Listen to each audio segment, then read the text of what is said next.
Advocate Bandaru Dattatreya గారికి, మరియు మా పెద్దనాన్నగారైన ఎంపీ మల్లారెడ్డి గారికి, మా ఎంతో ఆప్తులైన ఎంపీ కొండ విశ్వేశ్వరరెడ్డి గారికి, మరియు క్రికెట్ ప్రెసిడెంట్ లక్ష్మీనరసయ్య గారికి, సురేష్ గారికి, గురువారెడ్డి గారికి, తీగల హరినాథ్ రెడ్డి గారికి, తీగల అమర్నాథ్ రెడ్డి గారికి, మరియు వేదిక పైన ఉన్న పెద్దలందరికీ నేను శిరస్సు వచ్చి వందనాలు చెప్తూ, అలాగే ఇక్కడికి ఇందులో పార్టిసిపేట్ చేసిన క్రికెటర్స్ అందరికీ, ముఖ్యంగా మా మహిళా సోదరమనే క్రికెటర్స్ అందరికీ కూడా నేను అభినందనలు తెలియజేస్తున్నాను.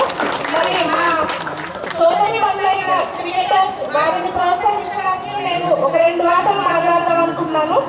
మరి మీ అందరికీ తెలిసింది ఏమీ లేదు, ఆడవారికి ఏదైనా అప్పు చెప్తే వాళ్ళు చేసినంత ఖచ్చితంగా అద్భుతంగా మగవాళ్ళు చేయలేదని కూడా అందరూ ఒప్పుకోవాల్సిందే.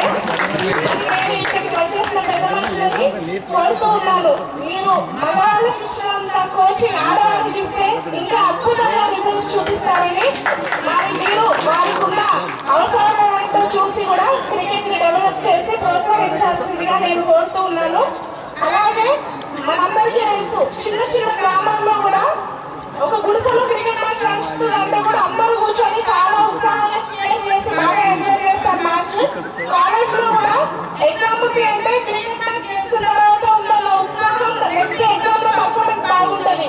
చదివినా చదివిపోయినా ఆ మనసులో ఆ దేని అనేది వస్తుంది. కాబట్టి అందరూ ఖచ్చితంగా దీన్ని ఒక మన భారతదేశంలో కాకుండా ప్రపంచ వ్యాప్తంగా ఒక ప్రముఖమైన గేమ్ క్రికెట్. కాబట్టి మన తెలంగాణలో ఇంత పెద్ద మనుషుల్ని సపోర్ట్ చేస్తున్నారు కాబట్టి దాని ఫౌండేషన్ చాలా స్ట్రాంగ్ గా ఉంది. కాబట్టి ఖచ్చితంగా మన తెలంగాణ క్రికెట్ అసోసియేషన్ కి ముందు తొందరగానే బంగారు రోజులు రాబోతున్నాయి.